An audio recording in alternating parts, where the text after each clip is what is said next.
he goes to a third doctor, because he obtained the x-rays, have not been able to get him to send them to me yet. I don't know if he still has them, but at any rate, shows the doctor the x-rays, and he looks at him soberly, looks up at him, gets up, shuts the office door, sits down at his desk, opens his desk drawer, pulls out a document, and slides it across the desk to him and says to him, "If you tell anybody I showed this to you, I will deny it." And Richard looks down at this official-looking document, with letterhead and so forth. He only got a minute to scan this thing before the doctor snatched it back. And it basically said, if you come across any foreign body that you cannot identify, you are not to remove it by fines, imprisonment, and loss of license, or something along these lines. And he's like, "Is this real?" And the doctor said, "All I can tell you is I received this, and it's my understanding that other doctors receive it too."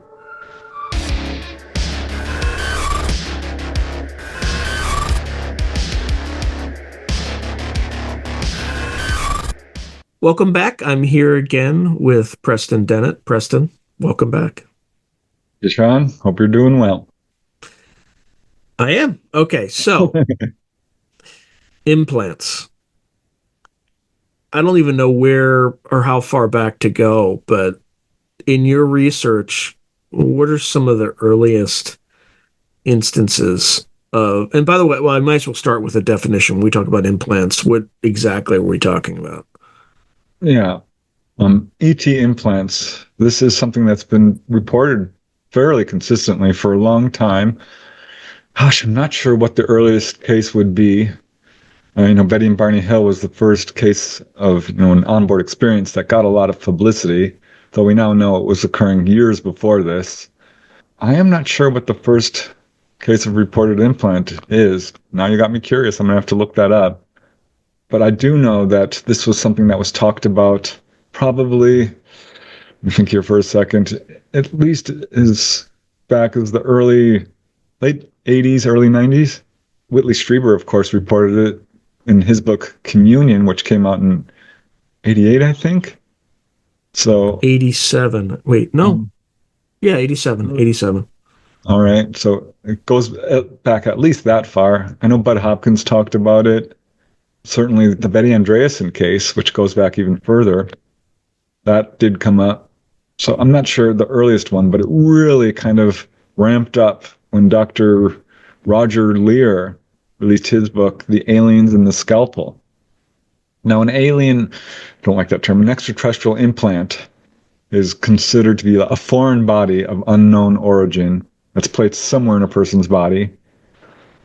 The ear, the jaw, nasal cavity, arms, legs, pretty much anywhere. I don't often hear about ones in the torso, but I do know of a few cases. So I guess it can be pretty much anywhere.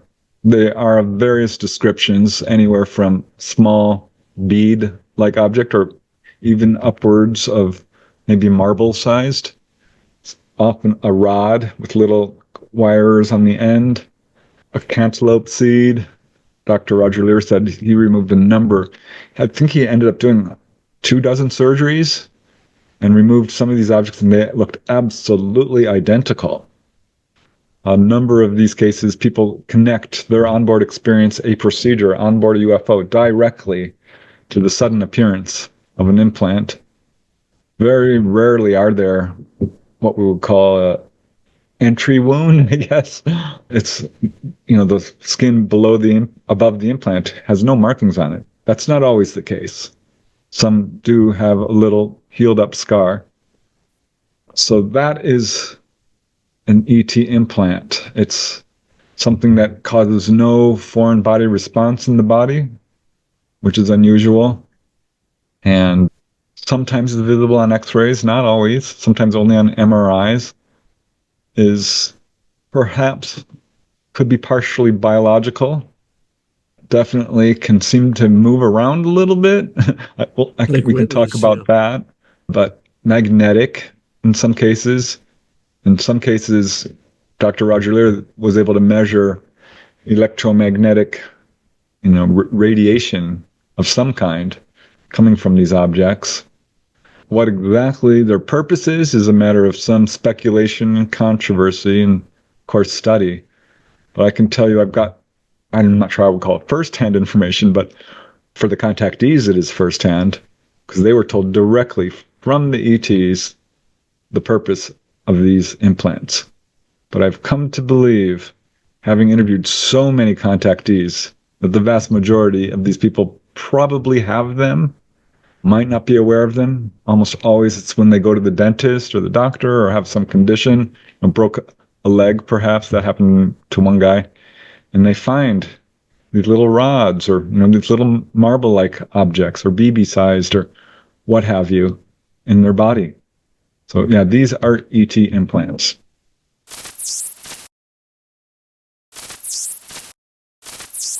To advertise on Through a Glass Darkly, email throughaglassdarkly@gmail.com. Are they always ET implants, or are they sometimes? Let me give you an example. So I interviewed Terry Lovelace, and he has X-ray evidence of two distinct implants. One looks like a classic multiplexer, right? Which is a human device. Now, he was in the U.S. Air Force, and the U.S. Air Force interrogated him. A FOCI interrogated him about his experience. They even made him take sodium amytal. I met him. Yeah, I talked with him. And then he had another implant that was more of a 5-pointed floral pattern that appeared to be made of his own bone, or like a similar material to his own bone.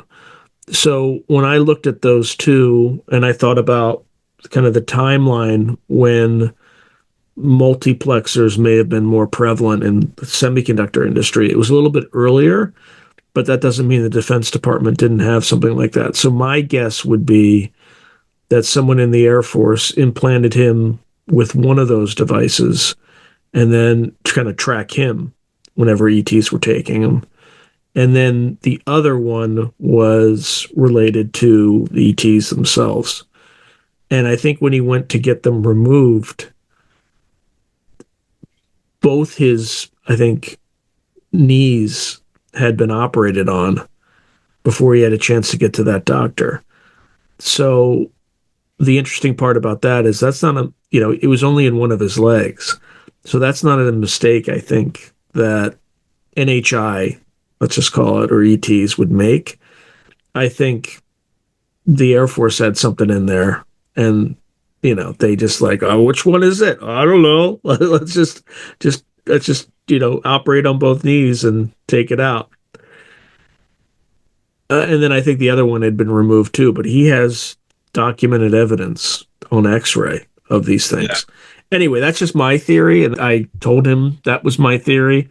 I could be wildly off, but one of them seemed kind of low-tech, and in fact, it had, I think he was doing an interview, and they started hearing like a Mexican radio station because it was emitting, there was like electromagnetic radiation. It was a transmitter. There's a transmitter in something. So yeah, no doubt some of these are military, because this is a big problem in the UFO field. The genuine contactees become targeted by, the military folks who are very, in fact, it's one of the techniques that I use to verify credibility.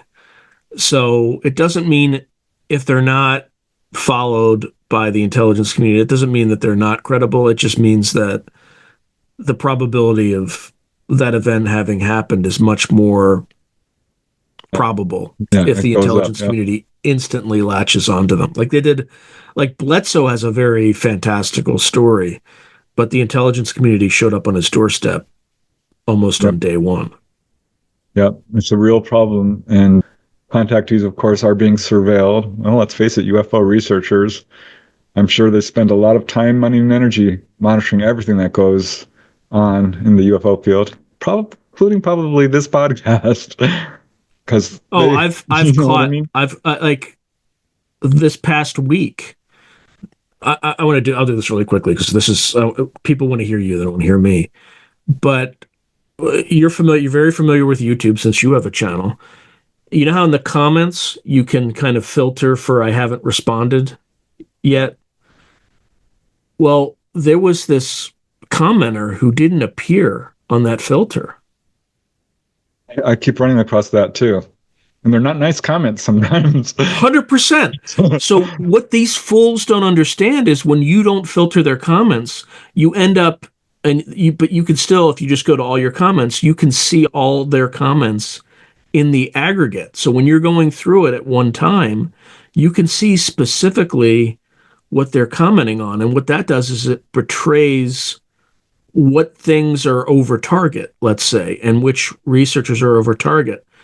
So in the intelligence community right now, I don't want to get into too much detail, but there is intense discomfort with the paranormal / occult side of this phenomena. They're paranoid about it. I don't know why, but they are. And using a few friends, I was able to trace that YouTube account to a Twitter account. The Twitter account says, their location roughly, which is in the swamp in Florida, right? It just says like Swamp, Florida. Guess what else is in the Swamp, Florida? Eglin Air Force Base. Did you know in UFO Reddit, that's the most common address of commenters? You know what else is in Eglin Air Force Base? It's the Air Force's Information Warfare Center, or it's like an information warfare unit. So, like, these guys are probably enlisted guys who just aren't very good at covering their tracks. Look, but they have super user access, basically. That's what it implies. Now, there could be three things going on here. It could be a fluke with YouTube. It could be that they have super user access for some other reason, or it could be that they have super user access because they work for the intelligence community. So I'm not saying this is definitely the case, but there are enough through mosaic theory, which is both an investing technique and an intelligence technique, using open source intelligence. It's pretty interesting. So that's happened to you too? Yeah, well, comments appear on some of my YouTube videos that are not flagged. I have them all coming to my email, and then I go to the actual video itself, and I'm like, well, here's a real nasty comment that never appeared. I was not 100%. Notified about it. And it's very derogatory and debunking, usually. And, I mean, even beyond that, I have had videos that were not listed, private. And people were watching them. I'm like, how did they get a hold of this? Someone within the YouTube community who's working there, or the intelligence community might have access to this. Yeah. But it wasn't a public video at this point. So, well, if you don't mind me asking, what was the video about in one of those cases? I mean, it would happen every single time. So I finally stopped putting them up too early and listing them as, as opposed to private unlisted, which seemed to solve the problem. But I'm like, I don't know how these people are getting a hold of this information if it's not public. Have you ever seen a video where you have like the engagement graph? For people who don't know, engagement graph is just a chart that shows kind of the length of the time the video is and what percentage of your audience falls off over time. Okay? Yeah. But have you had a situation, and most everything, there's like no video that goes like this, right? It's gradually, because there's something, it just means that they're just all the beginning, unless the beginning of your video, usually people don't get that far, right? Right. Even if you have all the exciting parts in the second half, they'll just drop off before they get there. But have you ever had a situation where it's like a normal kind of gradual decline, and in the middle, it'll go from like 30% to 98%. Yes, I have. And then drop down and then move on. Yeah, I looked it up once, and it was a photograph I had found of a secret military bus with blacked out windows. For some reason, that caused a huge spike in viewers. There's some sort of, I think what happens is there's a trigger, like trigger words, trigger images, that will alert, again, I'm just speculating, the NSA, and then someone from the NSA will come in or from all these intelligence agencies and analyzed the risk of potential disclosure.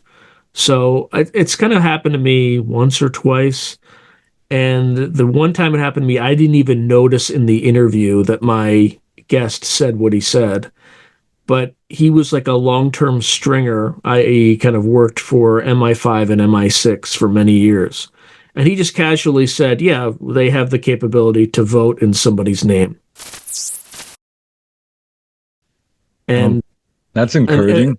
And they've had that since like the 1970s at least, right? But that's what caused the spike. I completely missed it in the interview because he said it.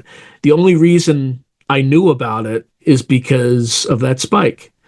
So there's sources and methods that they're using. Their techniques, tactics, and procedures. Yeah. Well, I would sometimes take a look just because I'm like, well, why did this part of the video get, a huge spike? 100%. Usually it's, because there's an interesting thing going on. But this picture was fairly benign, I thought. Yeah, it's not apparently not. Yeah. So anyway, I didn't mean to take us off on this. Well, it's related to all of this, but I do. It's interesting when we compare notes because we're seeing like similar behavior. Yeah. Because what do you do? What do you do with aggressive comment? You don't have to answer this because sometimes it's. I'll tell you what I do, and if you feel free to respond. But look, as you know, it takes a lot of effort to put these videos together, and it takes hours of editing and cleaning up and audio editing. It takes hours to put this stuff together, and I definitely like to be remunerated for my time. But every now and then somebody will come on and just say, there's too many ads here. I can't blah, blah, blah. And it's just like, buddy, I don't work for you. Like, you don't have to watch it. You're watching it for free. Right? That's kind of my response. I have no paywall. A lot of people put up a subscription and you have to pay for it. So you're free to come or go. But no, I don't respond to those people. I just use the hide user from channel. That way I don't delete their comment. They can see their comment, but they can continue whining into the void, and only they'll see their responses. No one else in the world will.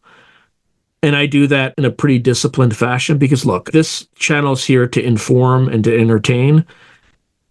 I'm not here to debate, right? I want to hear a variety of different perspectives. I don't want to judge in any way, and I don't need that sort of behavior in my channel. But that's what this super user access does. It gets around that filter, right? All right. Yeah. I do have people making overtly negative comments, and I try to be very kind and responsive, and I will let people say what they want. But if they start issuing derogatory comments, swearing, or blatant untruths, stating their opinion as fact, I won't stand for that. No, that's, this is a safe space. I consider, a place for people, a resource, that people can come to and get good information. If you don't like the channel, what are you doing? Right.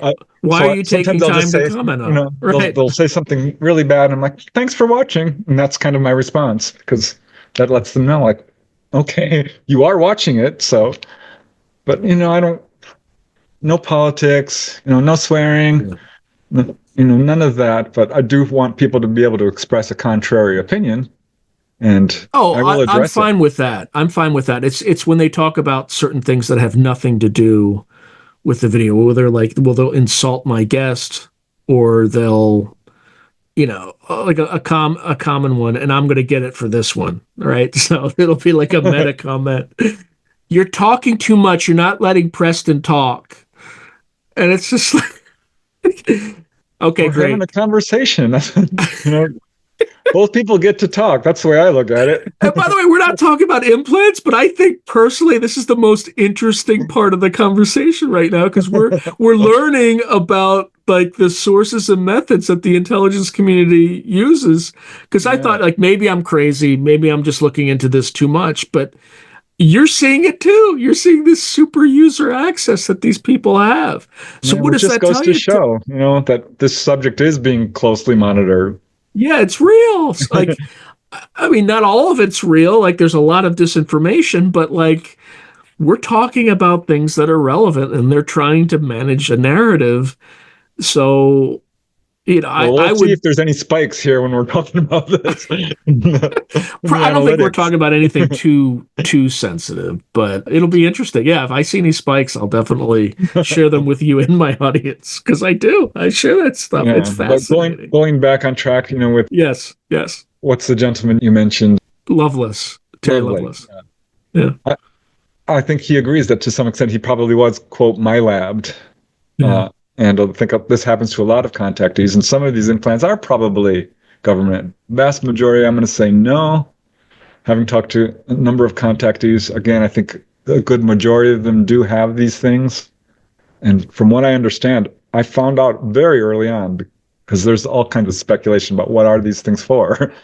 And everyone's like, well, it's obviously for tracking, because that's what we do, which is, of course, a logical sort of Mm-hmm. assumption, because we always think, well, we do it, so they must be doing it too. We impose our own cultural values and beliefs onto an experience which is inevitable. But, and also mind control. They must be for mind control. And I can tell you that right off the bat, when I started getting any information that was more or less firsthand in terms of information coming directly from the ETs, one lady asked them, what is this for? And they said, this is to measure the levels of pollution in your body. I thought, well, that's kind of interesting. Because it was shortly after that I read or got another case where they said it's to monitor your vitals so we know how well you're doing. Another said it was to boost your immune system. So this is right off the bat when I started researching. Within a year or two, I was getting this information. So I started paying much closer attention to that. And that's exactly what I hear each time anybody gets information. It's almost always health related. And I found some sort of circumstantial evidence to support that. For example, one lady I interviewed, a housewife from Nebraska, nobody special, her husband's a mechanic, had started to suffer. Well, let me go back a little bit. She's had lifetime of contact, right? Was vacuuming the floor one day and sneezed out an apparent implant into her hand. She's not sure why she did this, but she flicked it to the ground. And she's like, oh my God, what did I just do? So many stories of this kind of thing. People will have put an implant in the dresser in an envelope. It's gone the next day. I talked to a guy who did that. Gone. Or Dolly Saffron, she pulled an implant out of her ear, watched it dissolve in her hand. So these things are hard to get a hold of. At any rate, she got down on her hands and knees, this housewife from Nebraska, and searched the carpet for an hour and couldn't find it. Mm-hmm. She started to get really ill following this with some sort of hypoglycemic type disorder. Went to the doctor. There's no history of diabetes in her family. She thought this might be it.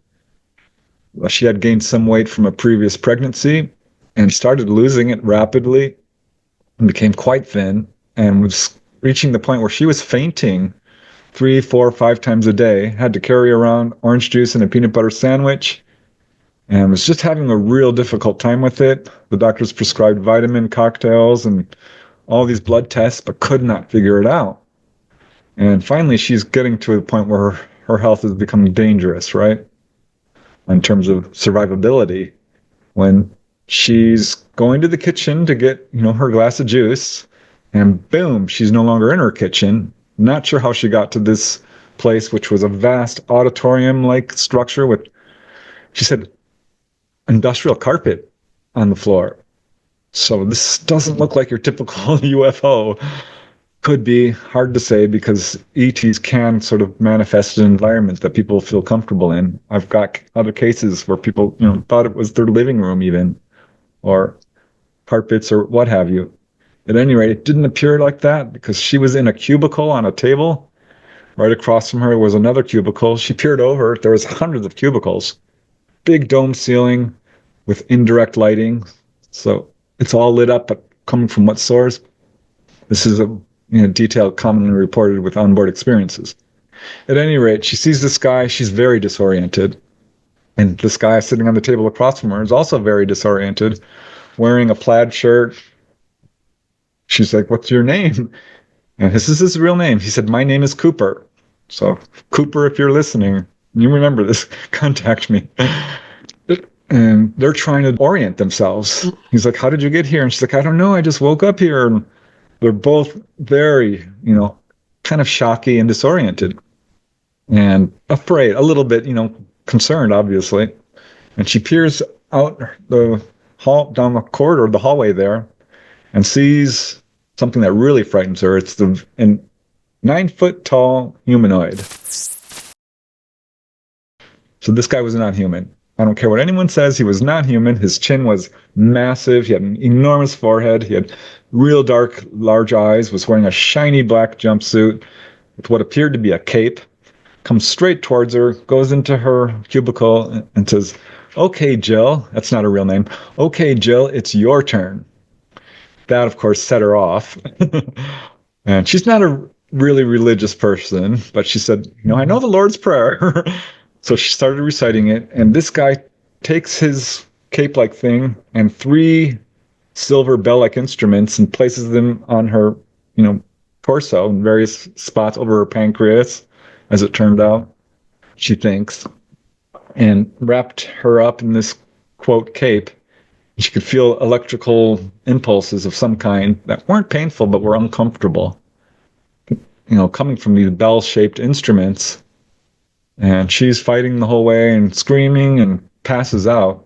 Wakes up sometime later. She's standing in her kitchen now, hours later, rushes into her husband's room, and they slept in separate beds because he snored, and can't wake him up.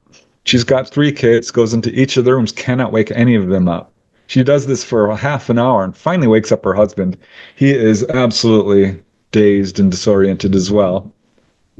Kind of a hypnotic sleep or something, I don't know. But to his credit, very supportive, listened to his wife, who's had, of course, many experiences. And she was quite sore, she says, but following this, she stopped fainting. She started gaining weight. And it took her a couple of days to realize, oh my gosh, I am feeling pretty darn good. In essence, she believed she was healed. But to me, it was interesting because, right as soon as this implant comes out is when she started having these health problems. And I've got a number of cases that kind of point towards that. But some really good evidence of implants. One guy, I haven't formally interviewed him. He keeps kind of declining and wants to do it in person. He's in another state, so it's kind of hard to set up. But I've had hours and hours of conversations with him. He said every single time he goes through a metal detector, it goes off. And he went to his doctor, and they found an implant in his arm. And he's like, show me the x-ray. And they showed him the x-ray, and it was this opaque, metal-looking rod. And he's like, I want an x-ray. And the doctor's like, no. And he started arguing with them and said, this is my medical records. Ended up, being declined and sent home, and went back and, fought with this. Went to the doctor, and the doctor's like, fine, here's your x-ray. It had been altered. Did not show the implant anymore. He was furious. Why would a doctor alter an x-ray like that? Good question. And I've been watching this, because wait till what I tell you next. This is crazy. I mean, I've got a number of cases like this. Here's another one. I want to get to another one after this, but this one was my first, oh my God. This lady from Indiana contacted me. She's like, I don't know what's going on here, but I took my 14-year-old son to the dentist, and it shows this, BB size, well, it's marble size, under his back lower left molar. It's asymptomatic. The tooth is fine. No entry wound. And she's like, I don't know what this is. I've looked it up online, and the only thing that keeps coming up is alien implant. Can't find anybody to give me answers on this. Can I talk to you about it? I'm like, well, of course. Do you have the x-rays? She's like, yeah, I do. But it turned out she had taken her son to the dentist at age 13, and it showed up there in that x-ray, but the doctor covered it up. Wouldn't tell her.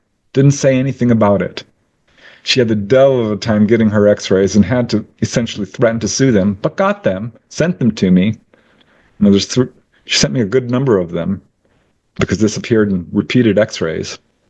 Of course, I sent copies of these x-rays to an emergency physician and a general practitioner, both of who are UFO researchers.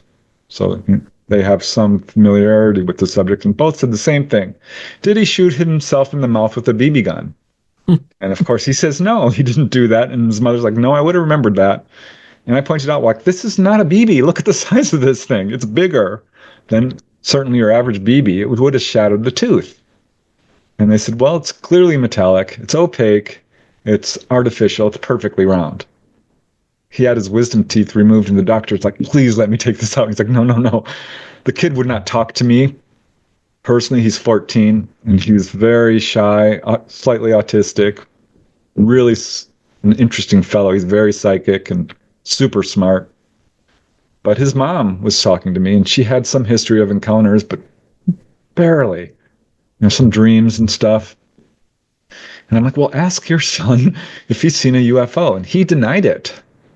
So I'm like, this just is not fitting the pattern I've seen in other cases. And I'm talking to her again because she was out of her mind with this. She was like Richard Dreyfuss in Close Encounters. She needed answers. And, I'm sending more x-rays. I'm like, this is a foreign body. It clearly is. There has to be some history of UFOs here. And I'm like, ask him again. And he's like, well, Mom, and I could hear him in the background. He's like, Mom, I didn't want to scare you. She's like, honey, what happened? And it was right around the time this implant appeared, because it wasn't in previous x-rays before age 13. He said, well, I was out walking with my friend, and these lights came down. They were up way off in the sky. They came right over us. Green, yellow, blue, red, a cluster of lights. And we just ran home, probably because it was very close to him. That's when they got him. He started having dreams of being on board UFOs and seeing human-looking ETs. Became really, I guess the word would be obsessed with this subject. So she's still like, okay, this is probably ET. It's freaking her out. And wakes up one night, it's just her. She's adopted, and her son. They're alone in the world.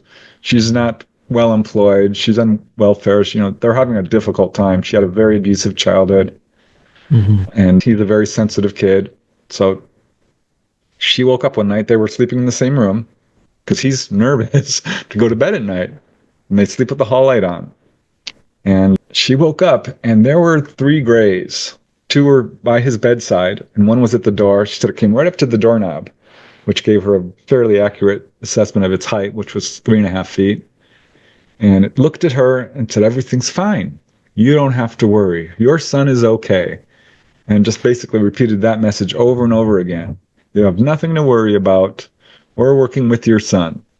And she said the sense of relief was overwhelming. She felt absolutely okay with this. She felt, real good feelings from these little gray ETs. Wakes up the next morning and says, guess what, son? The Grays came last night. He's like, they did? They came for you? And she's like, no, honey, they came for you. He's like, oh my God. Like, he had no memory of this. And they were going to the dentist 3 weeks later. He's like, I wonder if my implant's still there. She's like, I don't know. I guess we'll find out. So they go to the dentist, and, he's well aware of this implant, right?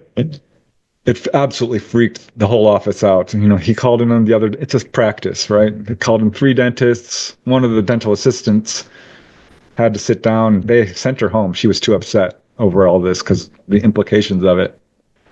But then he takes an x-ray. She gets 2 free x-rays, right? For her insurance. And the implant, of course, is still there. Takes another one. It's gone. 30 seconds later, I've got the printouts, and it's not there. It is not there. And he's like, you know what? I'm going to give you another free x-ray just to confirm this. Because this is not a fault of the machine. This has been used all day. It's fine. And it takes a 3rd one, and you can see the timestamps on this. It's within 2 minutes. It's there again. Back. And there's case after case of this. Dr. Roger Lear talked about it. Dolly talks about it. She's tried to show her implant to people, and it burrows down deeper into her body. These things, I don't know what technology this is or exactly what's happening here, but they can boop, boop, move them as needed, I guess. But this is, to me, one of the best, smoking gun evidence we have. Dr. Roger Leir talks about how these are composed of what looks like meteoritic iron. How do you get a meteor in your arm? That makes zero sense. But again, some of them emitting electromagnetic radiation.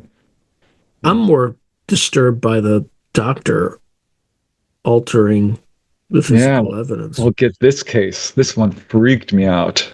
This is in my book, Humanoids in High Strangeness, first chapter. Lovely man. I'm still in contact with him. Richard Simon is his name. He allowed his real name to be used. His family has been completely open. And he, at age 7, suddenly had insomnia for no reason that he could fathom, but became obsessed with intruders and fear of, all the doors not being locked and so forth. And throughout his entire life, from age 7 onward, suffered from severe insomnia. Really could not sleep at night. Till had a missing time incident at age 21 with a close-up UFO. Age 22, his mom, Ines, who I interviewed as well, said, I'm going to quit smoking. They're both fairly heavy smokers. And she's like, I'm going to go to a hypnotherapist. I found one, Retha Martin. She's very well, respected. So you should come along, she says, and get, have her look at your insomnia. Maybe she could help. And he's like, no, I'm not doing that. I don't trust hypnotists. And she's like, listen, she's a good one. She's got her credentials. And I need to quit smoking, and I'll tell you what, I'll pay for it. And so he's like, fine, 'cause she kept insisting. So they made back-to-back appointments, and she goes in, and he hears her crying through the walls for, the hour-long appointment. She comes out all teary-eyed, and he's like, what happened, Mom? She's like, your turn, you go in. And he goes into the hypnotist, and she's asking him all about his insomnia. He's got no answers. He's had a happy childhood, siblings, a good life. And puts him under trance, asks the same darn question, what's the cause of your insomnia? And this, long story short, this full onboard experience unfolds in full detail. She did not prompt him in any way, but it turned out that he and his mother were brought on board when he was 7 years old and physically examined. Pretty much that's it. They were very nurturing to him, kept being very concerned about his welfare, although he was terrified through the whole thing. And that's what causes insomnia. So after the appointment, Retha says, well, that's exactly what I remembered. I was there, I saw them working on you and so forth. She's like, it's weird because I had an encounter at age 7. So time goes on, he gets married, has kids. His daughter's 7 years old and starts having unexplained nosebleeds. Red flag, of course, if you know about this subject. Nosebleeds do turn up. And it was bad enough that they decided, we're going to need to go to a doctor about this. But had a dental appointment a week before the scheduled doctor appointment.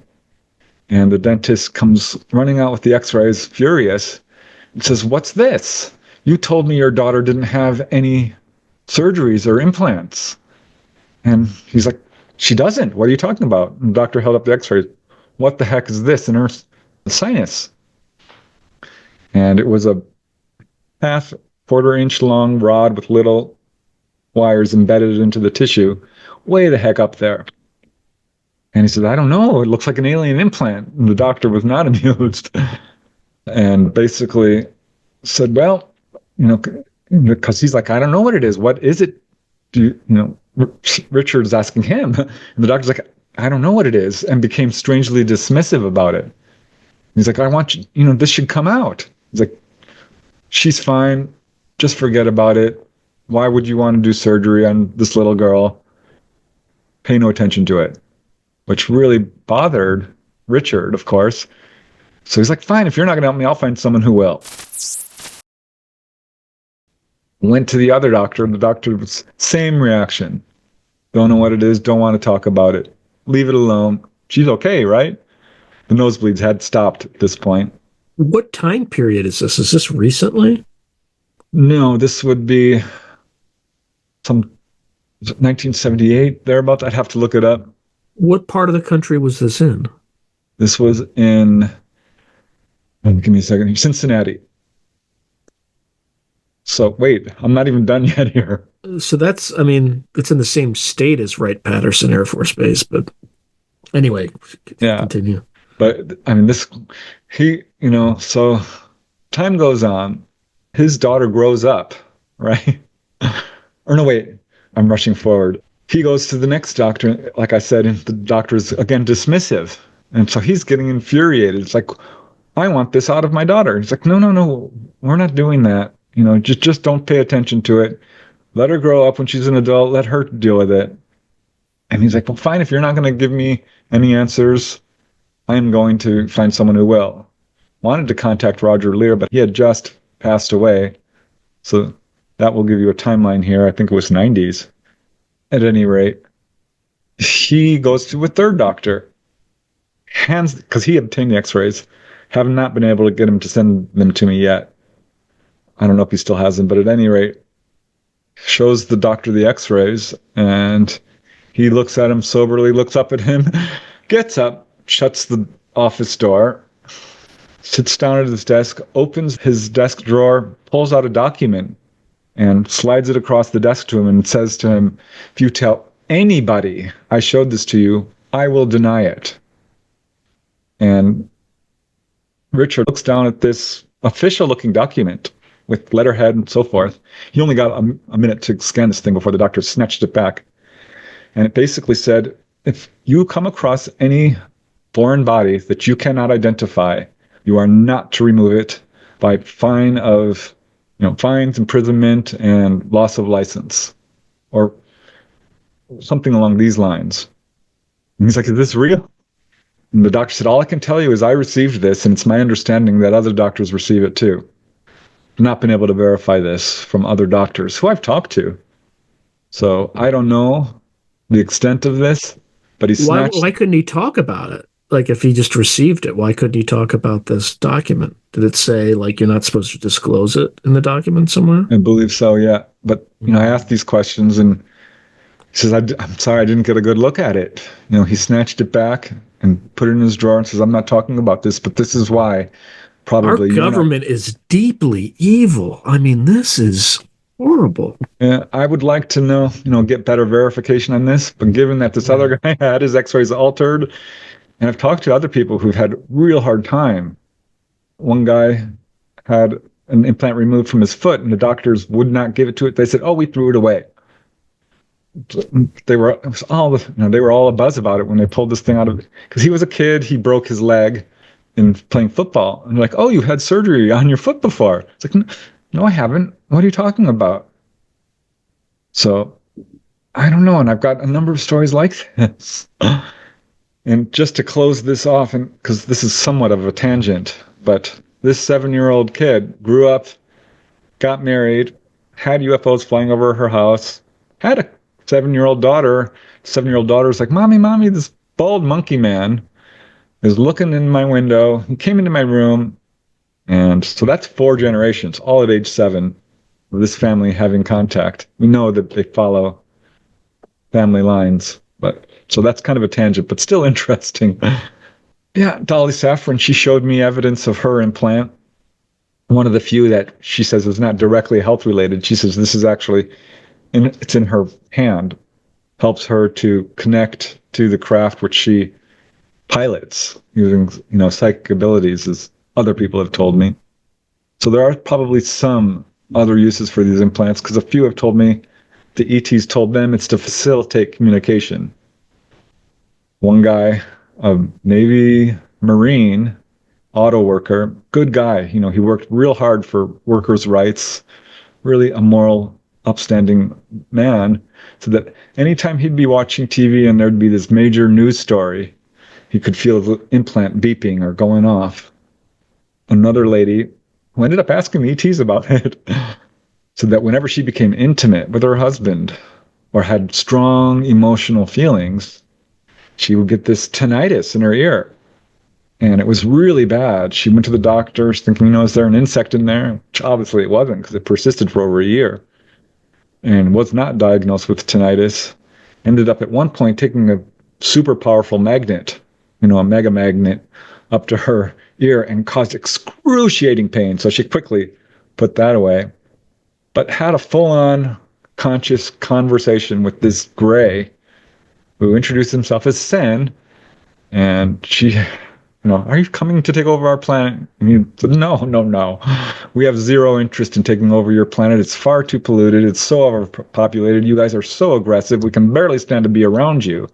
You guys are far too emotional. And she's like, well, why are you contacting me? And he says, well, that's precisely why. We're very interested in your emotions. And we're breeding that back into us because we've become somewhat distant from that. And she's like, is that what that implant is? Is that an implant? And he's like, yes, we've been studying your emotional reactions. So there can be various purposes for these implants. I know a guy in England, he's a fully conscious contactee, Jason Andrews, works very closely with the ETs and has been somewhat tight-lipped about it. But his mom, Ann Andrews, has done interviews and gone public and written 2 books. He says, you will never remove my implant. I know what it's for. It stabilizes my health. It's absolutely health related. I keep hearing that over and over and over again. So I think ultimately that's the purpose of these implants. And like I said earlier, I think probably a good number of contactees have these. Here's kind of an interesting thing. I was listening to a channeler once, and channeling, take it or leave it, right? But I thought it was interesting. And she was allegedly channeling an ET. And talking to I was not the person having the consultation. I was just look, watching. I think there's something to it, but you have to be extremely discerning because there are as many hucksters as there are serious channelers. And it's also dangerous in some senses because you're letting something into you. Exactly. Right? I wouldn't recommend it. Well, but I was interested in, there was a phase where I need to study this because this is going to come up, and sure enough it did. Yeah. And I had had a few of my own sessions, and it was interesting because this was before I was, hadn't released a single book. I'd written a few articles, and the guy's like, well, you're into UFOs, aren't you? I'm like, oh, yeah. Like, you were an ET in a past life. Is this Bashir? It was, yeah. Yeah, you told me that's, yeah, keep going, because people probably haven't heard that story, but you've told me the story before. I don't know about him, but at any rate, this was very early on. Yeah. I'm finding some of his stuff quite controversial now. At any rate, saw 2 other channelers who said essentially the same thing. And having studied the subject, I think there is something to it. But it's all very airy information, all love and light and so forth. So I don't know. But at any rate, I'm watching this channeling session with an alleged contactee who is channeling, and I know she's genuine because she proved it to me. At any rate, she's giving a reading for this guy, and she says, you have 5 implants in your body. And me, I blurt out, I have no filters. So I'm like, that's a lot. She swivels her head, turns and looks at me and like, you have more. I'm like, well, okay. Neither here nor there, but I have had some UFO experiences. As I did an interview, thank you, that was very well received, about my own experiences. Thank you for a commenter and subscribers said that they asked about your experiences and you sent them over to my site. So thank you from a much larger site sending traffic over to a smaller site. Yeah, I appreciate that. You're a mensch for that. Hey, my pleasure. People often ask me, like, how come you don't talk about this? I'm like, well, I did. Go over to Sean Hazlett's channel, and that's the longest interview I've ever done on this. So, yeah, it's a fantastic interview on your behalf. It has nothing to do with me, and I tried to animate it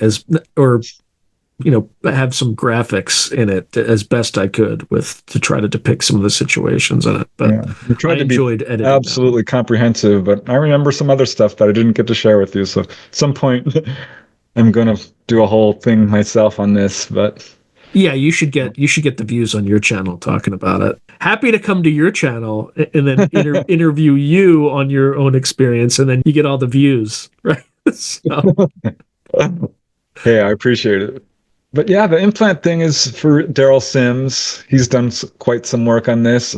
A number of researchers have done it peripherally, but it was really Dr. Roger Lear and Daryl Sims who concentrated most.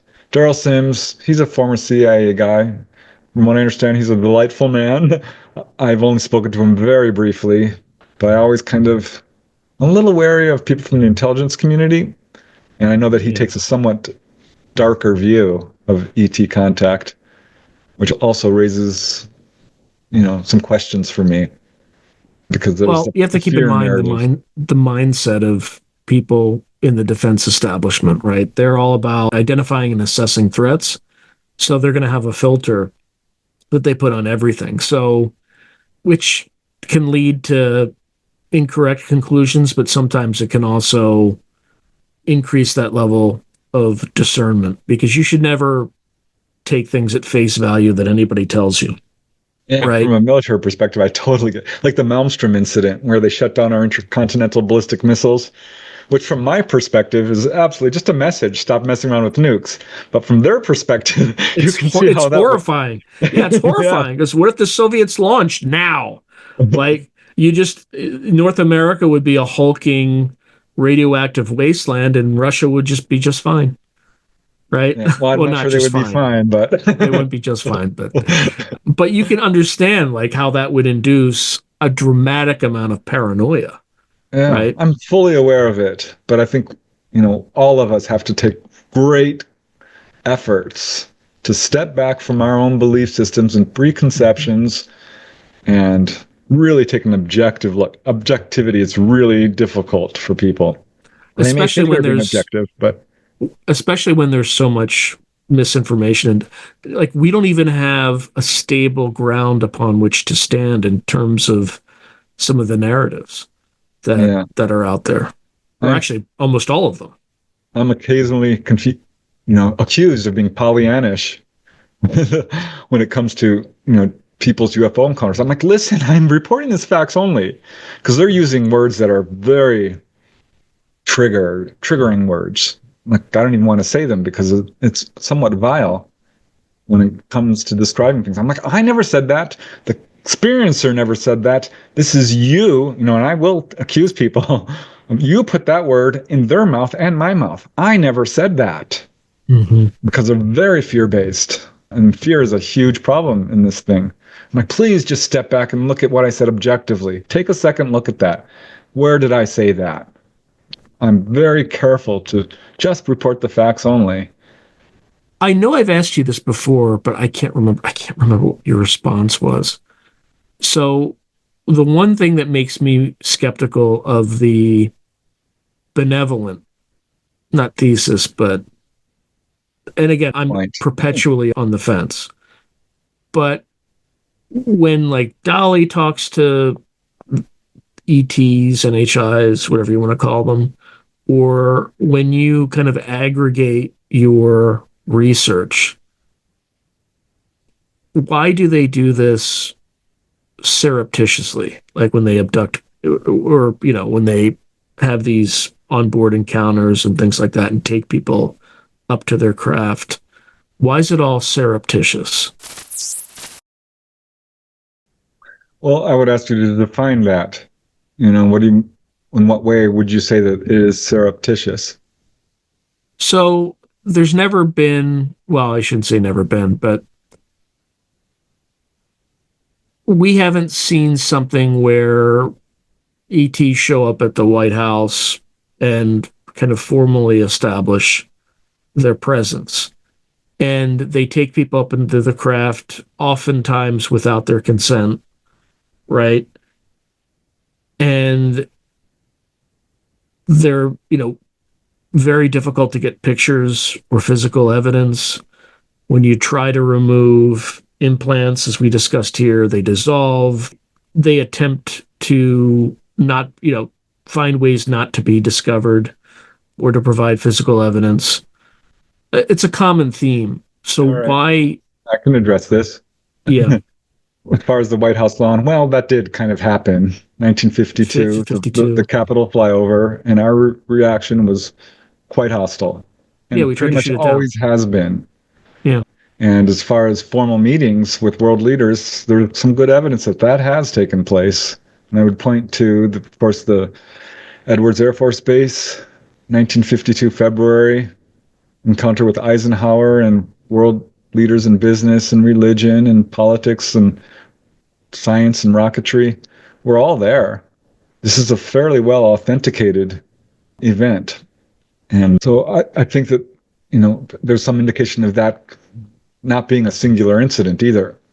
I did put a chapter in one of my books, take me to your leader, the cliche, because there are a number of reports of very high-level officials having very close contact. Now, as far as them being surreptitious, I think we are very fear-based in our society, and they're not going to just come over Paris or LA or London or what have you, New York, and stay there, because the reaction would be incredibly disruptive to our society. We already know this. So I think this is one of the reasons we're not seeing overt, official, open contact. And contactee after contactee is asked about this and have been told that you guys are far too aggressive. Your world leaders are corrupt. The greed, the corruption, yeah, that's for sure. And, the wars, the discrimination against anyone who looks different is the major obstacle to open official contact. Now, as far as people being, quote, kidnapped against their will, very controversial aspect of this. And having interviewed well over 200-300 people formally and talked to thousands of people who had the onboard experience, been pulled on board, I'm going to say 80% to 90% are glad to have had this experience. Almost all of them have had incredible fear initially, trauma, insomnia, nightmares, and a good number of them felt like this was violation. This was not something I agreed to, but at some point after they interact with the ETs, turn 180 degrees. And people are like, oh, it's Stockholm Syndrome. I'm like, well, that's an easy answer. Yeah, I've heard that. But I am not so sure that that's the explanation going on here. Because the first thing ETs will say when they come to somebody is, please calm down. Have no fear. We're not here to hurt you. Don't be afraid. And they will pull you on board. And yes, people are physically examined. And that is terrifying for people. But I would always point to my, case studies of UFO healings. Many, many, many people have been healed. Most major researchers, if not all of them, have multiple cases of this. I beg people to take an objective look at the onboard UFO experience, because it is one of healing, guiding, teaching, informing, warning. It really, really is. ETs will converse with people, but if you're in a dead panic state, you're going to interpret this as negative, because for you it is. It is a negative experience. And a good number of contactees do believe that they did agree to this. So I think that this still remains controversial, because I've talked to contactees that are like, no, I don't like it. I don't like it. You can say what you want. And I'm not one to gaslight anybody. Right. This is your experience. This is your interpretation. All the power to you. It's your experience, not mine. Mine, I was taken on board. It was wonderful. Did they ask me? No. Didn't come down and say, do you want to go on board? Well, yeah, but you've been pretty clear your entire life. But I wanted you would to. love this to happen. So I'm like, please take me.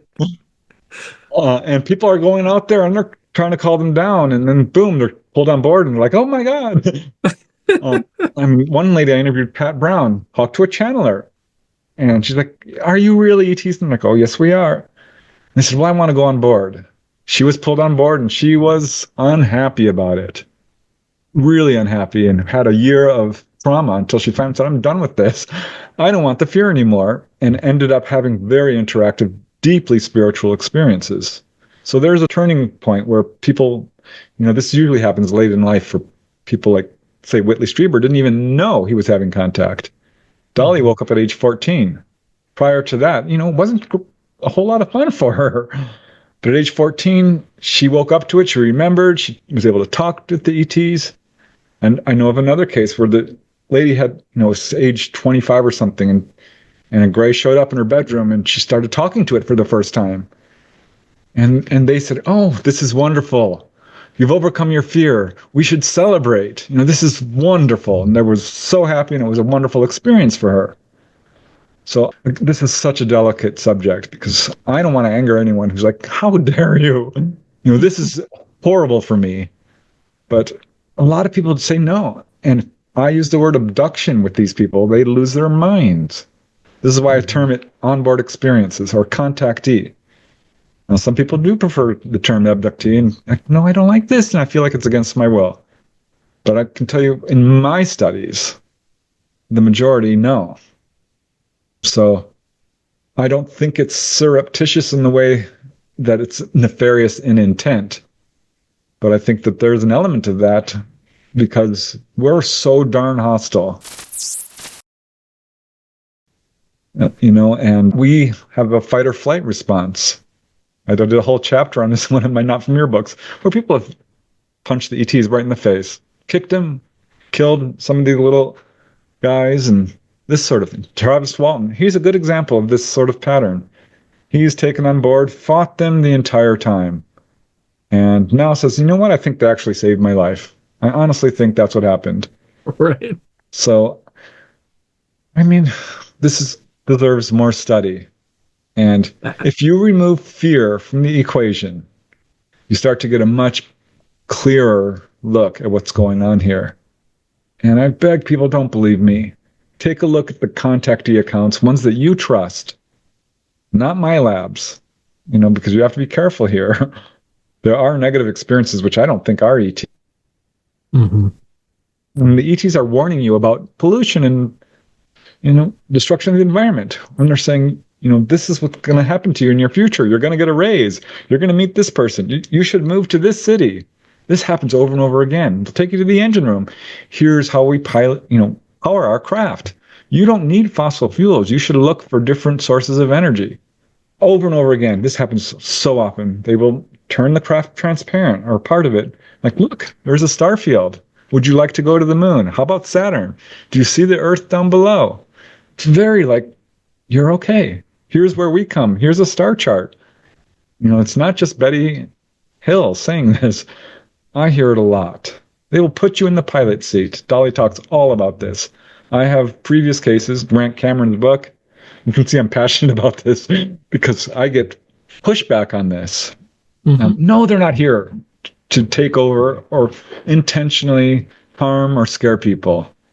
I think, again, an objective look at the sequence of events that takes place during an onboard encounter shows this very plainly. So that would be my answer. Yeah, it's a little bit surreptitious, but it's for their own good. And to some extent, I think just... Well, also not to destabilize human society, basically. Yeah. Or a person, When someone has missing time, it's more likely because they've reacted with a lot of fear. And they're not erasing people's memories. They are facilitating your desire not to have to deal with this right now. Any final words for the audience?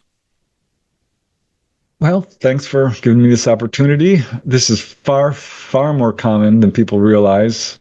Yeah. J. Allen Hynek said 1 in 40. I thought that was way too much. And found, 5 people in my own circle of family, friends, and coworkers. And the Roper poll, of course, polling organization found 1 in 50.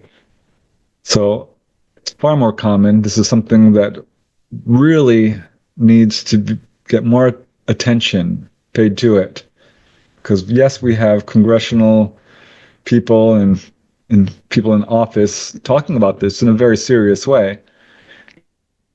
All right. Unfortunately, after a ton of back and forth, we were at the very end of the episode, so it's been an hour of back and forth, and Zoom's just not having it. So we had basically finished the episode, so we didn't, I think, lose much. I didn't lose anything. It just Preston got cut off, so I was unable to get him back on this show. So anyway, thank you for watching. We're very grateful to have Preston on the podcast anytime he's on. So have a wonderful day, and good luck, and God bless.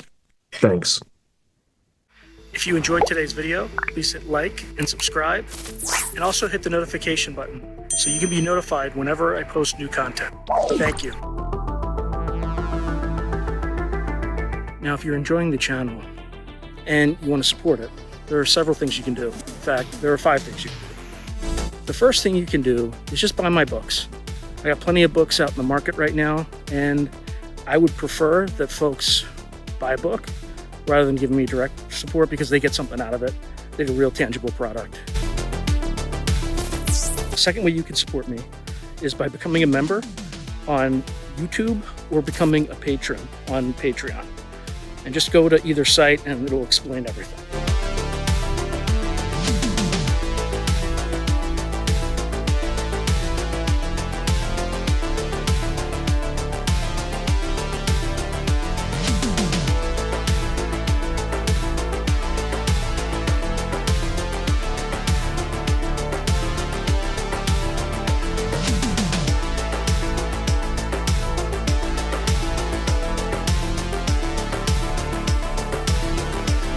The third way you can support the channel is by checking out my merch site,